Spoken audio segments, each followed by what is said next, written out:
E aí, senhores, beleza? Ana Paula Russo aqui, professora de Biologia. Nesse vídeo eu venho trazer algumas informações sobre o reino Monera. O reino Monera é formado por dois domínios, bactéria e arquea. As bactérias são seres microscópicos, existem algumas que causam doenças porque são patogênicas. Existe uma grande quantidade de bactérias que elas são muito úteis para todos nós, porque existem aquelas bactérias que fazem parte da reciclagem da matéria orgânica, que são decompositoras. Tem bactérias que fixam nitrogênio no solo e no ar. Tem bactérias que fazem parte da nossa flora intestinal, então não podemos generalizar e achar que tudo é uma coisa ruim. E o domínio arquea, porque lá atrás foram descobertos que os primeiros seres vivos realmente vieram da água e, como todos do reino Monera, inclusive as bactérias, conseguem habitar em lugares inóspitos. Inóspito quer dizer que é aquele que não pode ser habitado ou ainda não foi habitado por nenhum outro ser vivo. Por nenhum ser vivo. Normalmente as bactérias são as primeiras que entram ali. São abusadas mesmo, são aquelas que entram. Então, o domínio arquea mostra esses primeiros seres vivos que foram encontrados na água mesmo, há muitos anos atrás, e já em forma fossilizada. Então, acredita-se que o primeiro grupo que realmente de seres vivos que habitou o planeta vem desse domínio arquea aí. Mas, importantíssimo, todos os indivíduos do reino Monera são procariontes, são menos desenvolvidos porque eles não têm um núcleo definido. Por que eles não têm um núcleo definido? Por não existir carioteca ou membrana nuclear, que é a mesma coisa. Isso quer dizer que o material genético fica solto no citoplasma, diferente dos indivíduos eucariontes, que são todos os outros reinos são formados por seres eucariontes. Somente o reino Monera tem seres procariontes. Então, todos os outros têm uma membrana nuclear formada ali, fazendo com que o núcleo seja definido e guarde o material genético dentro dele. Aí, como eu comentei, eu não posso falar somente de coisas ruins das bactérias. Então, existem as decompositoras, que elas estão lá, fazem parte dessa cadeia alimentar e na alimentação dela, ela acaba decompondo matéria orgânica e devolve a parte inorgânica para o ambiente para que essa parte possa voltar para o ciclo mesmo da cadeia alimentar. Faz parte da indústria alimentícia, um monte de coisas utilizam bactérias. Exemplo, leite fermentado. Tem lactobacilos vivos. Sim, tem lactobacilos vivos. Lactobacilos são bactérias. Bactérias do leite. Então, normalmente esses processos fermentativos da produção de iogurte e derivados lácteos são feitos através de bactérias, a partir de bactérias. No ciclo do nitrogênio, nós precisamos muito de nitrogênio. E apesar dele estar em grande quantidade no ar atmosférico, a gente não absorve pela respiração. A gente absorve pela alimentação. Então, quem devolve esse nitrogênio, fixa esse nitrogênio de forma que possa ser absorvido pelos vegetais, são bactérias. Então, mais uma coisa de bom. Bioengenharia, produção de organismos geneticamente modificados nas técnicas que usam DNA recombinante. Todas as vezes que eu preciso recombinar o DNA para colocar ele dentro de um organismo, para que haja aí uma produção de um organismo geneticamente modificado. Para fazer isso, eu preciso mexer no DNA. E como não existe um núcleo, como é um ser procarionte, como ele é menos desenvolvido, tem menor número de organelas, é mais fácil fazer isso com a bactéria. Sem contar que ela se desenvolve muito rápido. Então, ela vai se aumentar em número de uma forma bem mais rápida, facilitando esse tipo de trabalho. Então, eu uso a bactéria realmente para modificar geneticamente alguns organismos ou produzir alguns organismos de uma forma modificada. E além disso, simbiontes. eles fazem mutualismo na flora intestinal. É aquela chamada assim, vamos cuidar, vamos tomar aquele iogurte vamos tomar aquele iogurte para poder acertar a nossa flora intestinal. Vamos tomar cuidado para não acabar com a nossa flora intestinal. São bactérias. Por isso até que a gente não tem que ficar tomando antibiótico demais.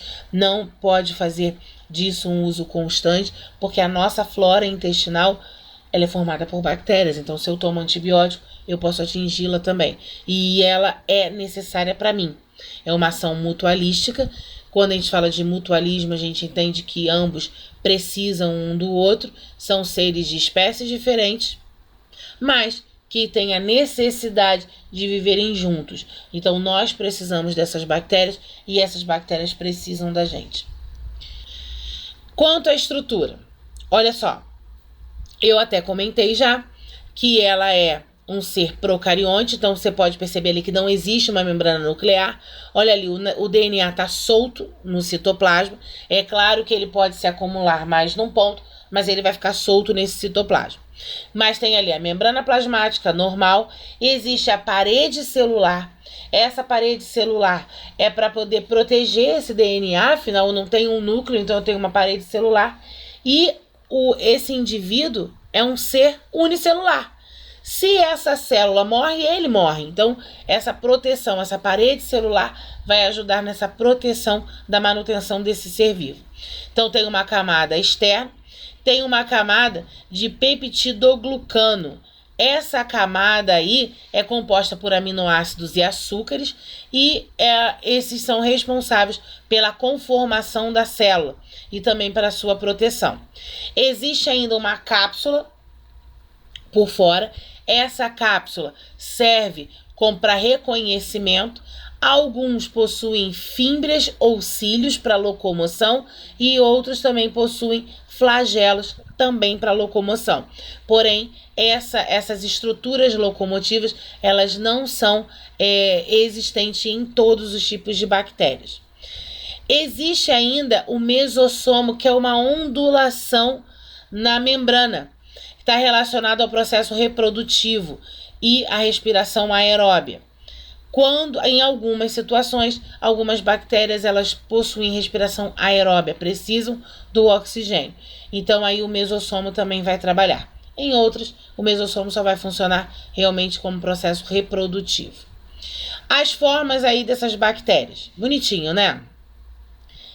Cocos, bacilos e outros específicos.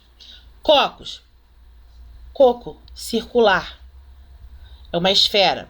Então eu tenho diplococos, streptococos, tétrade, sarcina e estafilococos. A diferença aí é como essa colônia é formada. Quanto aos bacilos, forma de bastão, lactobacilos, né? São bacilos, as bactérias em forma de bastão do leite. Então os bacilos, streptobacilos, existem os flagelados e existem os esporos. Outros aí, vibrião, essa curvinha aí dá uma ideia de vírgula, por isso vibrião. Espirilo, porque ele é mais espiral, não é uma coisa tão espiral, mas tem aquela voltinhazinha. Espiroquetas não, eles são assim, ó. Parece uma cobrinhazinha, uma minhoquinhazinha. Então eles são todos ele é a forma parecida com o espiral, mas é porque ele é todo retorcido. Para nutrição, existem as bactérias que são fotoautotróficas. Então vamos primeiro dividir em autotrófico e heterotrófico. Autotrófico produz o próprio alimento. Heterotrófico precisa da matéria orgânica pronta, porque ele não consegue fazer isso. No autotrófico, ele pega a matéria inorgânica e transforma em matéria orgânica. E aí sim, como é que isso acontece? Fotoautotróficos são aqueles fotossintetizantes. Eles utilizam o CO2 como fonte de carbono e a luz como fonte de energia. Então, por isso, foto. Existem os fotoheterotróficos. Tem a luz como fonte de energia, mas já precisam da matéria orgânica pronta. Não consegue fazer sozinho. Quimioautotrófico. Obtém energia por meio de oxidação de moléculas inorgânicas. Fonte de carbono continua sendo CO2, mas agora como fonte de energia ele utiliza a oxidação de moléculas inorgânicas.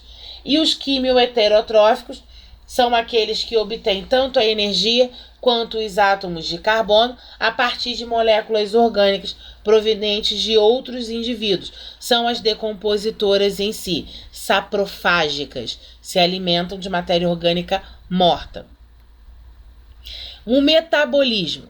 Existe metabolismo, ou seja, funcionamento desse organismo. Existem as aeróbias obrigatórias, então elas precisam do gás oxigênio, assim como acontece com a gente. Para que produza sua energia, para que o seu organismo funcione, precisa do gás oxigênio. Existem as bactérias microaerófilas, que elas crescem perfeitamente em baixa condição de oxigênio, baixa concentração de oxigênio. Precisa, mas ela consegue viver com pouco oxigênio. Então, por exemplo, pensando num lugar solo, aquilo que vive em cima tem mais contato com o oxigênio do que aquilo que vive mais abaixo ali nas primeiras camadas. Então eu tenho oxigênio, porque tem essa passagem entre as partículas ali da formação do solo, mas não tem tanto a quantidade, é pouca. Existem as bactérias anaeróbias facultativas. Tem oxigênio, beleza, a gente usa. Não tem oxigênio, tá bom, a gente vive do mesmo jeito, tá tudo tranquilo. E existem as anaeróbias estritas, não podem ter contato com oxigênio. Se tiverem contato com oxigênio, elas morrem. Então elas precisam viver num lugar onde não tenha o oxigênio disponível ali para elas. Quanto à reprodução, existe uma forma assexuada e uma forma sexuada. A assexuada é por bipartição, que também é chamado de cisparidade ou divisão binária. É a mesma coisa. O que acontece aí? Existe uma célula mãe que vai se dividir, é igual a mitose, se divide uma célula filha igualzinha a ela, duas células filhas iguaizinhas a ela. Como? O material genético, tudo que tem dentro da célula se duplica. Depois que tudo ali dentro se duplica, a membrana e parede celular, cápsula, tudo em volta, começa a se fechar ao redor desse material todo que foi duplicado e depois se separa. Então forma aí duas células filhas. Quanto à sexuada, existe a reprodução por transdução, que é a recombinação genética. Então existe lá um indivíduozinho que ele chega, se coloca lá na bactéria, joga seu material genético, esse material genético se junta com o material genético da própria bactéria, e aí, quando ele começa a se partir, o DNA que veio daquela estrutura externa já começa a se dividir lá dentro, felizão lá, e aí sai, arrebenta a célula, ele sai e vai para a próxima. Quem normalmente faz isso? Os bacteriófagos. Então, eles vão ali para quebrarem aquela célula. Então, eles vão, acoplam na célula, jogam o material genético lá dentro e faz todo esse ciclo acontecer.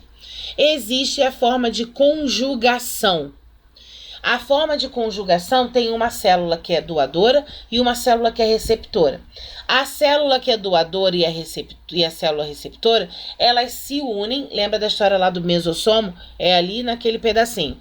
Formam um pile ou um pilus, que é uma ponte entre essas duas células. A célula doadora pega lá o seu plasmídio, que é o seu DNA circular, e injeta na sua célula receptora. Quando injeta na célula receptora, essa célula receptora agora também tem esse plasmídio. Já está ali guardadinho. Essas células se dividem de novo e elas seguem caminhando aí sua vida aí, suas vidas felizmente. Bom, fico por aqui. Até o próximo vídeo. E aquela mesma história, né? Se inscreva, dê like, compartilhe, ative as notificações e a gente se encontra no próximo vídeo. Fui!